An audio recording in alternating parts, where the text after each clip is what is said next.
লোটে মাছের নাম শুনলেই অনেকেই নাক ছিটকান। কিন্তু এই লোটে মাছ দিয়ে যদি এমন মুচমুচে পকোড়া বানানো যায়, যা একবার খেলেই বারবার খেতে ইচ্ছে করবে। আজ আমি আপনাদের দেখাবো খুব সহজ উপায়ে লোটে মাছের এমন এক দারুণ পকোড়া রেসিপি, যা বাইরে থেকে একদম ক্রিস্পি আর ভেতরে থাকবে নরম ও রসালো। সন্ধেবেলা চায়ের আড্ডায় হোক কিংবা দুপুরবেলা গরম গরম ভাতের সাথে এই পকোড়া হবে সবার প্রিয়। অনেকেই এই লোটে মাছের পকোড়া বানাতে গিয়ে একটা কমন ভুল করেন। এটা বেশি নরম হয়ে যায়, না হলে দোকানের মতন সেই পারফেক্ট স্বাদটা আসে না। আজকের ভিডিওতে আমি আপনাদের এমন সিক্রেট কয়েকটি টিপস শেয়ার করব, যা আপনাদেরকে কেউ আগে কখনো বলেনি। এই টিপসটা ফলো করলে আপনিও বাড়িতে বানিয়ে ফেলতে পারবেন একেবারে রেস্টুরেন্টের স্টাইলের মতন লোটে মাছের পকোড়া রেসিপি। তাই বন্ধুরা, একেবারে স্কিপ করে ভিডিওটা দেখো না, তাহলে আসল স্বাদটা কিন্তু মিস হয়ে যাবে। নমস্কার বন্ধুরা, ইজি কুক চ্যানেলে আপনাদের সবাইকে স্বাগত জানাই। চলুন শুরু করছি। বৃষ্টি শুরু হলেই আমাদের বাড়িতে একটা আবদার থাকেই, আজ লোটে মাছের মুচমুচে পকোড়া হবে তো। আজ সেই জমজমাট রেসিপিটাই আপনাদের সঙ্গে ভাগ করে নিচ্ছি। এই দারুণ স্বাদের লোটে মাছে পকোড়া বানানোর জন্য আমি এখানে 500 গ্রাম লোটে মাছ নিয়ে নিয়েছি। আপনারা যে পরিমাণ বানাবেন সেই পরিমাণ মাছের পরিমাণটা বাড়িয়ে বা কমিয়ে নেবেন। এবারে মাছটা দেখুন কিভাবে কেটেছি। লেজা আর মুড়োটা বাদ দিয়ে দিয়েছি। আর দেখুন, পেটের সাইডটা একটু ছুরি দিয়ে কিংবা কাঁচি দিয়ে অথবা বঁটি দিয়ে আপনারা এইভাবেই কেটে নিতে পারেন। কেটে কাঁটাটা বাদ দিয়ে দিতে পারেন যদি অপছন্দ করেন, আর নাহলে অসুবিধা নেই, লোটে মাছের কাঁটা তো নরম হয়। দেখুন, এইভাবেই কেটে নিলে কিন্তু এইরকম সুন্দর সুন্দর ফিলের মতন বেরিয়ে যাবে। আর আপনারা যদি কাটতে না পারেন, তাহলে গোটা গোটা মাছও রেখে দিতে পারেন লেজা মুড়ো বাদ দিয়ে। আমার এই ভিডিওটি যদি কোনো নতুন বন্ধু ইউটিউব থেকে প্রথমবার দেখে থাকেন, তাহলে আমার এই ক্ষুদ্র চ্যানেলটিকে সাবস্ক্রাইব করে আমার পাশে থাকার জন্য অনুরোধ করছি। আর পাশে থাকা বেল আইকনটি অবশ্যই প্রেস করে রাখবেন। যখন আমি নিত্য নতুন কোনো রেসিপি দেব, সবার আগে খুব সহজেই নোটিফিকেশান আপনাদের কাছে পৌঁছে যাবে। মাছগুলোকে কিন্তু কেটে ঝুড়ির মধ্যে নিয়ে নিয়েছিলাম, আর ঝুড়ির মধ্যেই নুন আর হলুদ পরিমাণ মতন দিয়ে বেশ ভালো করে হাত দিয়ে মেখে নিয়েছিলাম, আর এই ঝুড়ির মধ্যেই রেখে দেবো। কারণ লোটে মাছে প্রচুর পরিমাণে জল থাকে। আগে থেকে যদি আমরা এরকম নুন হলুদ মাখিয়ে রেখে দিই, তাহলে এক্সট্রা যে জলটা হয় সেটা অনেকটাই বেরিয়ে যায়। এটা কিন্তু একটা টিপস।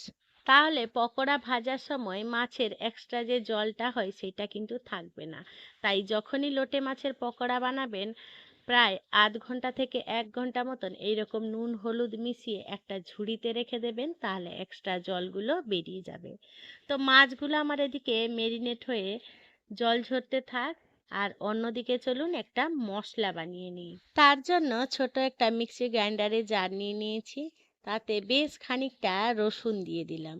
রসুন বেশি দেবেন, তাতে খেতে বেশ ভালো লাগবে। আর দিয়ে দেবো কাঁচা লঙ্কা, ঝালটা আপনারা আপনাদের স্বাদের মতন দিয়ে দেবেন।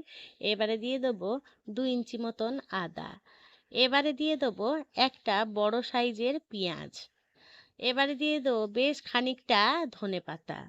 এই সমস্ত উপকরণের একটা ফাইন পেস্ট বানিয়ে নেব। এটা হলো কিন্তু বেসিক মশলা।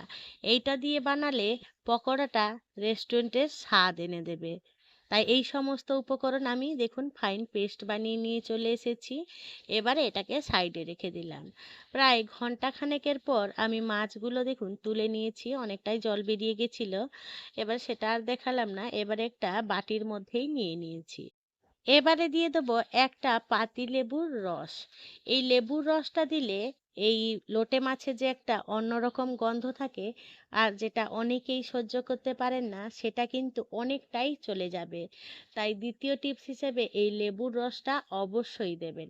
এবারে লেবুর রসটা দিয়ে বেশ ভালো করে মাছটাকে সুন্দর করে আবারও মেখে নেব। লেবুর রসটা সমস্ত মাছের সাথে মেশানো হয়ে গেলে এবারে বেটে রাখা মশলাটা দিয়ে দেবো। চেঁচে পুচে মশলাটা দিয়ে দিলাম। এবারে মশলা সমস্ত মাছের সাথে হাত দিয়ে বেশ ভালো করে মাখিয়ে নিতে হবে, যাতে সমস্ত মাছের গায়ে এইরকম সুন্দরভাবে একটা কোট হয়ে যায়। সেইভাবেই কিন্তু হাতে ঘষে ঘষে মশলাগুলোকে সুন্দর করে মাখিয়ে নিতে হবে। মশলাগুলো সুন্দর করে মাখানো হয়ে গেলে আমার এখানে মনে হলো একটু লঙ্কা কম হবে, তাই পকোড়া মানে একটু ঝাল ঝাল যদি পছন্দ করেন তাহলে এখানে লাল লঙ্কা গুঁড়ো দিয়ে দেবেন। আমি আমার স্বাদ মতো দিয়ে দিয়েছিলাম, আপনারা আপনাদের স্বাদ মতো বুঝে সেটা দেবেন। এবারে সুন্দর করে আবারও একটু মেখে নিলাম, কারণ এটা আমি লঙ্কা গুঁড়োটা দিতে আগে ভুলে গেছিলাম। তাই দেখুন সুন্দর করে মেখে মাছগুলোকে এইভাবে মেরিনেট করে রেখে দেবো প্রায় আধ ঘন্টা মতন। মিনিমাম রাখবেন 10 মিনিট যদি হাতে সময় না থাকে, আর যতক্ষণ এটাকে মেরিনেট করে রাখবেন তত কিন্তু এই পকোড়াটা ভীষণ টেস্টি হবে। দেখুন সুন্দরভাবে মশলাগুলো মাখানো হয়ে গেছে, দেখিয়ে দিচ্ছি দেখুন আপনাদের। এবারে ঢাকা চাপা দিয়ে আমি এটাকে ফ্রিজে তুলে দেবো প্রায় আধ ঘন্টা মতন। এবারে আধ ঘন্টা পর ফিরে এলাম, দেখুন একটা মিক্সিং বোল নিয়ে নিয়েছি, তাতে নিয়ে নিয়েছি ময়দা। ময়দা আমি এখানে 1 কাপের মতন নিয়েছি, আপনারা মাছের পরিমাণ অনুযায়ী সেইভাবে ময়দা নিয়ে নেবেন। এবারে দিয়ে দেবো 2 চামচ মতন কর্নফ্লোর, আর দিয়ে দেবো 1 চামচ মতন চালের গুঁড়ো। এবারে দিয়ে দেবো স্বাদ মতো নুন, আর দিয়ে দেবো লঙ্কা গুঁড়ো। এখানে কাশ্মীরি লাল লঙ্কা গুঁড়ো দিলাম, আর সামান্য একটুখানি হলুদ গুঁড়ো দিলাম, আর দিয়ে দেবো বেকিং সোডা একদম 1 চিমটি মতন। এই সমস্ত শুকনো উপকরণগুলোকে বেশ ভালো করে আগে মিশিয়ে নিতে হবে। শুকনো উপকরণগুলো চামচ দিয়ে বেশ ভালো করে মিশিয়ে নিয়েছিলাম। এবারে একেবারে অল্প অল্প জল দিয়ে একটা ব্যাটার বানিয়ে নেব। ফিশ ফ্রাই আমাদের সকলেরই ভীষণ পছন্দের। ভেটকি মাছের বেশি দাম হওয়ায় রোজ রোজ তো আর ভেটকি মাছ দিয়ে ফিশ ফ্রাই বানানো সম্ভব হয়ে ওঠে না। আর লোটে মাছের দাম যেহেতু কম সবারই সাধ্যের মধ্যে, তাই আজকে এই স্বাদ ও সাধ্যের মেলবন্ধন বলাই যেতে পারে। আর এভাবে বানালে তো অতিথি আপ্যায়ন থেকে শুরু করে বাড়ির ছোট বড় সবাই কিন্তু ভীষণ পছন্দ করবে। দেখুন কথা বলতে বলতে আমি ব্যাটারটা তৈরি করে নিয়েছি, আর দেখুন ঠিক এইভাবেই আমাদের ঘনত্বটা রাখতে হবে। খুব বেশি পাতলাও নয়, আবার খুব বেশি শক্ত নয়। দেখুন ঠিক এইভাবেই রাখতে হবে। তো আমার ব্যাটারটা রেডি হয়ে গেল। এদিকে দেখুন আমার মাছও খুব সুন্দরভাবে মেরিনেশন হয়ে গেছে, আর সুন্দর একটা গন্ধ ছাড়ছে। এবারে এখানে উপর থেকে ছড়িয়ে দেবো ময়দা আর কর্নফ্লাওয়ার। ময়দা একটু বেশি দিয়েছিলাম, ওই 4 চামচের মতন, আর 2 চামচের মতন কর্নফ্লাওয়ার। এই কর্নফ্লাওয়ার আর ময়দা এই মাছের সাথে অবশ্যই মিলিয়ে নেবেন, কারণ মাছে তো অনেকটাই মশলা দিয়েছিলাম, মশলাগুলো কিন্তু মাছে যেহেতু অনেকটাই জল বেরিয়েছে, তাই এগুলো দিয়ে দিলে মশলার স্বাদটা পাওয়া যাবে। দেখুন এইভাবেই আমি কিন্তু মাছগুলোকে একটু কোট করে নিয়েছিলাম, তাতে মশলাটা ধরে রাখতে পারবে, আর মাছের স্বাদটাও কিন্তু দুর্দান্ত হবে। এইভাবেই কিন্তু করে নিতে হবে, নয়তো পুরো একসাথেই মেখে নিতে পারেন, তাতে কোনো রকম অসুবিধা নেই।